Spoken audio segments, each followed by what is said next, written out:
What happens to your body when you fast during Ramadan? During the month of Ramadan, Muslims fast from sunrise till sunset every day of the lunar month. The Ramadan fast can be a natural and effective way for the body to detox and revitalize itself. But this can only happen if you follow a healthy eating plan and do not overindulge for iftar. Try your best to avoid processed and fried foods this month.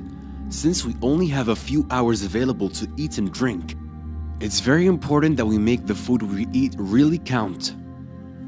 Stay hydrated by drinking plenty of water and avoid things that contain caffeine, which will dehydrate your body and make you feel very thirsty during the fasting hours. We know Ramadan is a very busy time, so most of us tend to cut back on sleeping hours to make more time for good deeds, which is amazing. But make sure you are getting a minimum of 6 hours of sleep daily. If you don't get your minimum hours, you could become very lazy in Salah and Quran time, and that's the last thing we want. Also, please keep in mind that oversleeping will also make you lazy and less productive, so balance is the key. Here's a breakdown of what happens to your body when you fast in each stage of the 30 days of fasting. Stage 1. During the first couple of days of fasting, both blood sugar level and blood pressure drop. The body starts the cleansing process, and the first few days are the hardest as they are usually accompanied with headaches, dizziness, nausea, and intense hunger. Stage 2.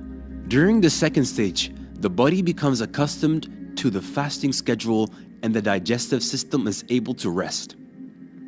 The digestive system focuses its energy on cleansing the body and healing the cells as the white blood cells in the body start to become more active. During this stage, the organs start their repair process as well. Stage 3. By the third stage, energy levels will have increased, your mind is able to concentrate better, and an overall feeling of wellness overtakes you. During fasting, the body's healing process becomes a lot more efficient, and so the body repairs any damaged cells during this stage. During this stage, the colon, liver, kidney, lungs, and skin are detoxing by eliminating toxins. Stage 4. During the last 10 days of fasting in Ramadan, the body has become accustomed to the fasting process. Your body becomes more energetic and you experience improved memory and concentration. At this stage, the organs are finishing up their healing process, and once all toxins are removed, the body is able to function at its maximum capacity. These are just some of the physical benefits of fasting that will take place within the body. But the spiritual benefits this month are far greater than anything mentioned here. شمعة لمماتي يا رب دعاتي تقبلها عطول رمضان ده رحمة من ربنا نعمة